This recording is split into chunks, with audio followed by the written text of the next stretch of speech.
much overdue and not quite what I want it to be. I lost about 5 hours of work here on my Cryengine level. So I lost all of my ground texturing and a good bit of my set design over here in our train yard and some stuff over here as well. But ignoring that, let me walk through some of what we did here. So this is the entrance of the level. The player obviously, well, hopefully won't be looking backwards. I was planning on filling it with just debris and other nonsense, or just making it black, or figuring out some way to make that a little more believable instead of just being a terrained hole in the wall. Anyway, we've got these splined roads here, and obviously our vegetation, which is much more kind on the engine than Unreal. Um, so as we head along the road here, we have our river, which is actually an ocean volume that I've raised up. It surrounds the entirety of the map that I've raised up. It is filling this river here. And off in the distance you can kind of see some cooling towers from a nuclear reactor.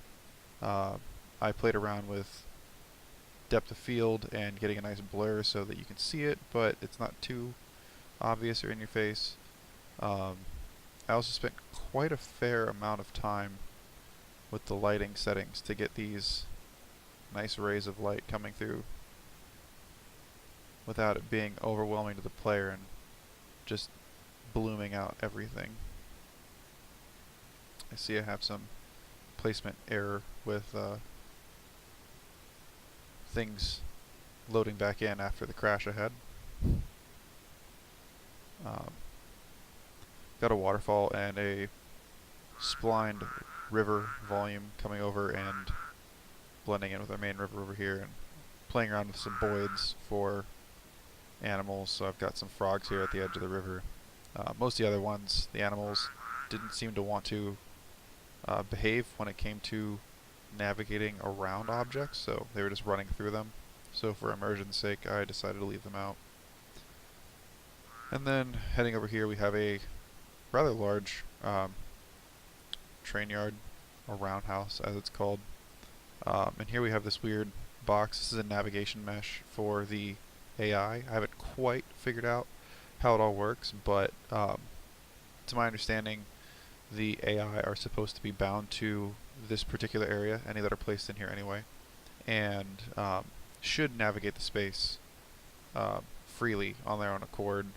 But there's a lot to do with individual AI behavior as well that I have not yet had time to come to a full understanding of. There's a lot of settings here for them, and most of them are behavior. There's player sight, how long they'll chase the player with persistence here, how far they can see. There's tons and tons of little options that you can tweak for your enemies.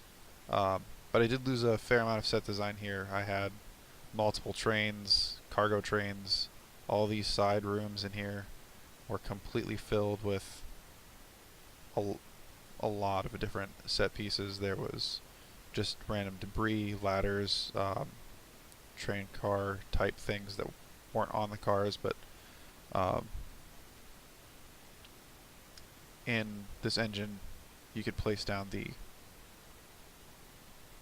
body of the car on top of the actual wagon that gets pulled. So heading through the other side, obviously the player is meant to come through and fight through the enemies. Most of these windows are destructible, so any that are low to the ground, like this one, the player can shoot out and jump through and navigate the inside of the building instead of going to the courtyard. So heading through to the other side, we come to our little town here. And we've got a couple towers, a water tower here, some cabins, lots of trash and debris.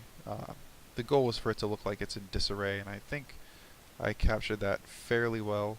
As the player navigates it, they'll notice just garbage everywhere, and anything that's not just straight up trash is just debris from random stuff collected, various dumpsters, dilapidated fencing, a broken electric post. And then coming over into one of the houses here, we got some slight disarray, chairs tossed, etc. More AI.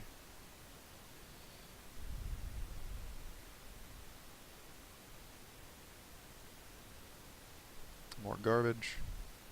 And then this tower here, and there's a lighthouse across the bay. Both are enterable. They're fully navigatable. These did have to be built piece by piece. They were not one large predefined asset, so it was a bit of puzzle piecing things together. The entire train yard was like that as well. Every one of those buildings was created from individual assets and modular pieces that were all stuck together and made into what it is over here. Each one of these I've got set up to group the entirety of it, but all these parts inside of here were just modular pieces that all got stuck together.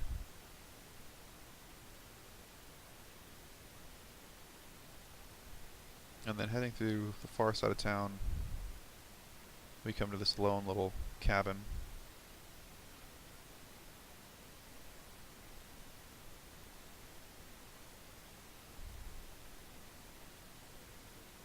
And again, kind of seeing some of that lighting I was striving for. I think it came out pretty well personally. And then our lighthouse that I mentioned. And the intended method of leaving the level, getting on the speedboat, and driving out the bay. Now let's head back to the beginning and just run through some of this.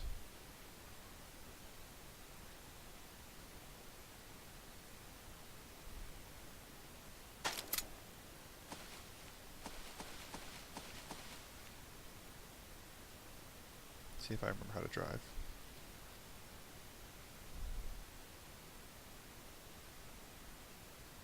So I'm noticing now that I'm actually in here that it's really tough to see the road, which is something I would obviously change down the road.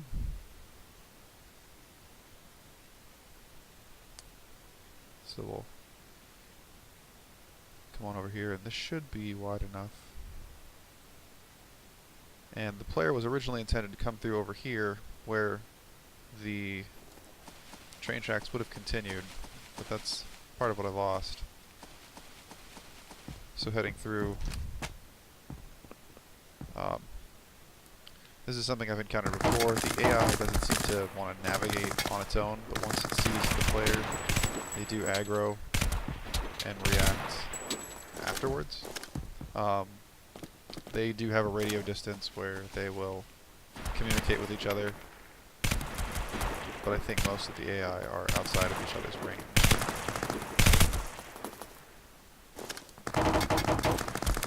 Never mind, I was wrong. I'm probably going to die here, because I don't know how this game functions as far as health. I know I've regened in the past a few times, but I'm not sure. Nope, it is not limited. So here's what I was talking about with those windows. Make sure I'm not being shot at.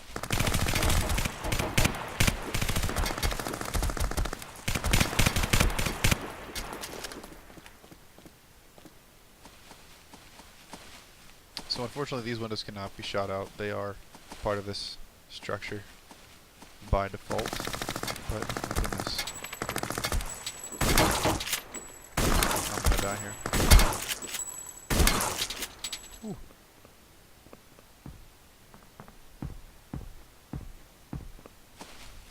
This is one of those windows I was talking about. I must have hit it in that firefight.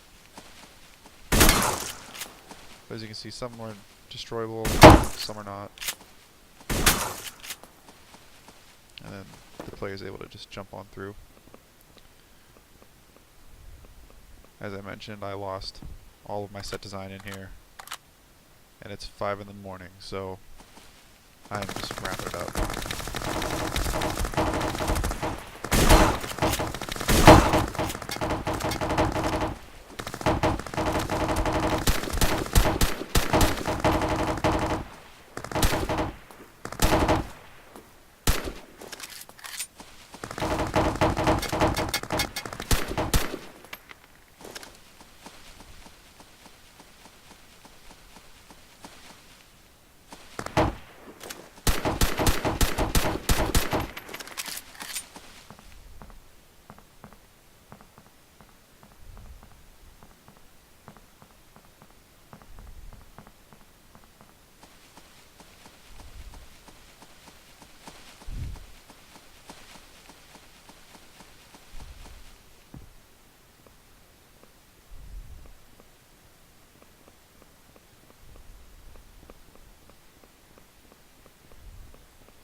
Unfortunately, there's not really anywhere to go once you're up here. This ladder isn't the intended ladder, but I did make it so that you can climb it and are able to get up with some clipping issues, albeit, but it's because the ladder's not quite tall enough to reach the top.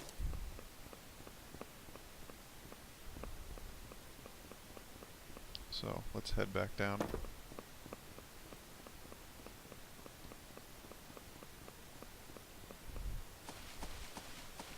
And we'll head across our bridge here over this last cabin.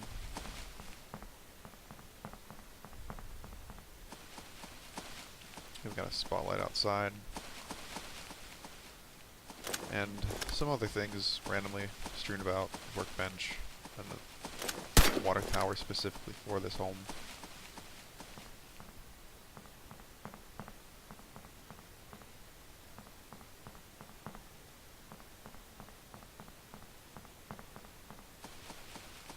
And then we've got our speedboat. You're just gonna hop on, and oddly enough, you don't look at the wheel to drive, you look at the seat. But then you are free to drive out of the bay and off into nowhere as the boat flips. Unfortunately, I wasn't able to... Whoa, I'm flying. Well, this is strange.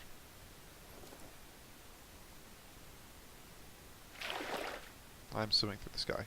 Anyway, this is the first time this has happened, and it's quite weird, but that's about it, unfortunately. I wasn't able to figure out, with the time that I had, how to create a level end scenario.